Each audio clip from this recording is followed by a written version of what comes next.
Hi everybody, how's it going? Hope you're enjoying your Sunday. Now we're here to have a look at something which is an important moment in history. We're looking at one of the biggest short squeezes that I know of, and this happened in August of 2020. And it's called DGAZF. Now, we've spoken about this one in the past, but it was about 2 or 3 months ago, and I have had many people asking me to look at this one. And yes, we have done it before, but if you guys want to see it, of course, I am going to help by making that content, because of course, you guys do dictate what we do on the channel. So if you do want to see it, yes, we are going through it right now. Again, do subscribe if you can, please leave a like and share the video, but do remember, as always, this is not financial advice. So we would credit the user, but it does say deleted, so you can see that one over there. It was published 284 days ago on r/superstonk, but I think the content is what people are bothered about rather than the time frame, because this one already happened back in August, I believe it was, of 2020, yeah. So obviously it happened a while ago, but yes, it does show really how things can move and how stocks can rocket up. Anyway, so let's dive in now. And before we do dive in, can I just say this one is different to AMC. Of course, this video is not financial advice, it never is. Do your own research and do not take this as something which is a direct comparison to AMC, because it certainly is not. But it is something that we can look at to see how short squeezes have played out in the past, even if different factors are at play, and see that short squeezes actually can happen in the market. Yes, they're not too common, but short squeezes do happen, and sometimes they are quite big. And to go over those instances is never a hurtful thing, if you ask me, but just remember, this is not necessarily the same thing as AMC. Anyway, so a lot of people are going to be thinking, right, there's a reverse split for the price to go from 125 all the way up to 25k. So did that happen? And of course, there is no source from that happening around the period. The only reverse split the user sees was back in 2018, and this is therefore irrelevant, as a price shoot up from 125 to 25k was still a true price. So I saw this post saying the same fact, which is posted down here. Why the hell did the post above not moon?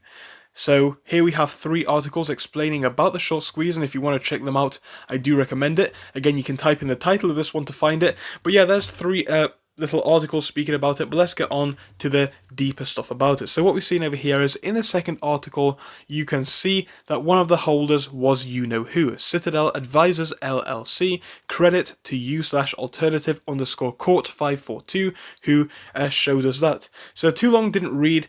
If we want to have a quick read of it, we can see the ETN stock had a 45% short interest and 140k shares shorted. Some may think only that amount? Strange, isn't it?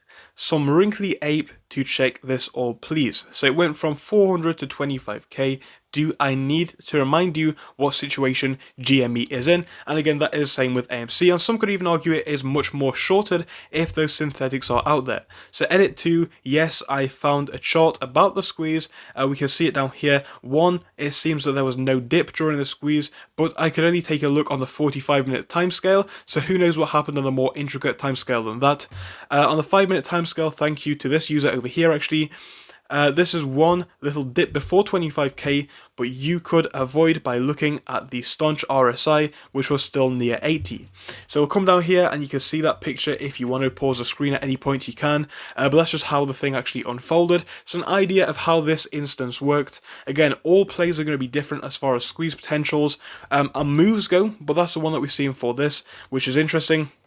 And edit 4, yes, of course, not every single share was sold for 25k, sadly, and I think that is something which we should remember for AMC. I've said it before, I've said it again, we should make our own personal plans, because not everybody is going to catch the top. It's a very unfortunate shame, but I do believe it is the case. It's just not the case that everybody can reach the top, because, you know, who knows when the top is? It's completely speculative, and the higher you go, the more of a gamble it gets, if you ask me, but that's just what I believe. Anyway, we can see, so yeah, if you had to hold even more, you would get the maximum price, but of course not everybody did that, and it's those diamond hands that really got them. Anyway, edit 5, you Beans Mostly said something very interesting about the float. Take a look at the quote just below. Of course, don't forget that we may own the float many times over, which would ease the problem of having 70 million shares instead of 300k on DGAZFZ. So tie that back into what we're seeing with AMC GME.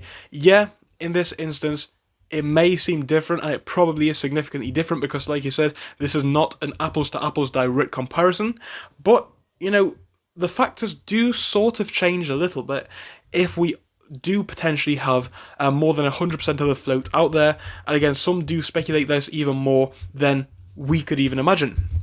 So if that is the case, you know, we could actually be seeing these figures be a little bit more proportionate and relative to what we're seeing here, but of course that is just speculation, nothing more. We can't state that as a fact. Anyway, so what we have down here is this piece. There are 140k shares shorted in the ETN, which according to the table in this article is 46% of the float, so there were 300k shares total in the float. It's much easier to control 300k shares than it is 70 million, or in AMC's instance, more like $500 million, so 500 million roughly. So yeah, that's definitely true, that's a very good point, but it definitely does depend on whose hands they are in. Now, this is a good point. The number of players would be much smaller, and encouraging continued holding would be much easier. However, when we tie this back into AMC where we are right now, if apes own 80 or 90% of the float, and we tie that back into where we are right now, that's a very large group who holds the majority, and I think people do, generally speaking, hold together. So it is kind of, whilst we are all a group of collective individuals, it isn't really as divided as some try to make it look. That's just the way that I see it from what I have seen from comments from the apes and people in the community. So that's what I'm seeing. So, you know, this point is a difference, a key difference actually, but when we tie that back in, is it really that different? I don't know. You guys should make your own minds up. So, does this show that it's possible though? Of course. It later states that the average daily volume was only 8k shares. Their time to cover would have been astronomical compared to GME. It's important to recognise the things that make a scenario not work, and that's how science gets done. That being said, look at that, 25k a squeeze, nice. Edit, this is all based on the first non-Reddit link in your post. And another edit, I don't know if it is legal to ask, but can you also upvote this somewhere else? But that's a different topic, we're not too bothered about that. We're just bothered about this main area here. So, when we compare these two squeezes, right, when we try to draw this back into AMC, is it a scenario that is directly translatable? I do believe it is not. However, is that necessarily a bad thing? No. It shows us how squeezes can work, it shows us how squeezes do work, and it shows us how high squeezes can go.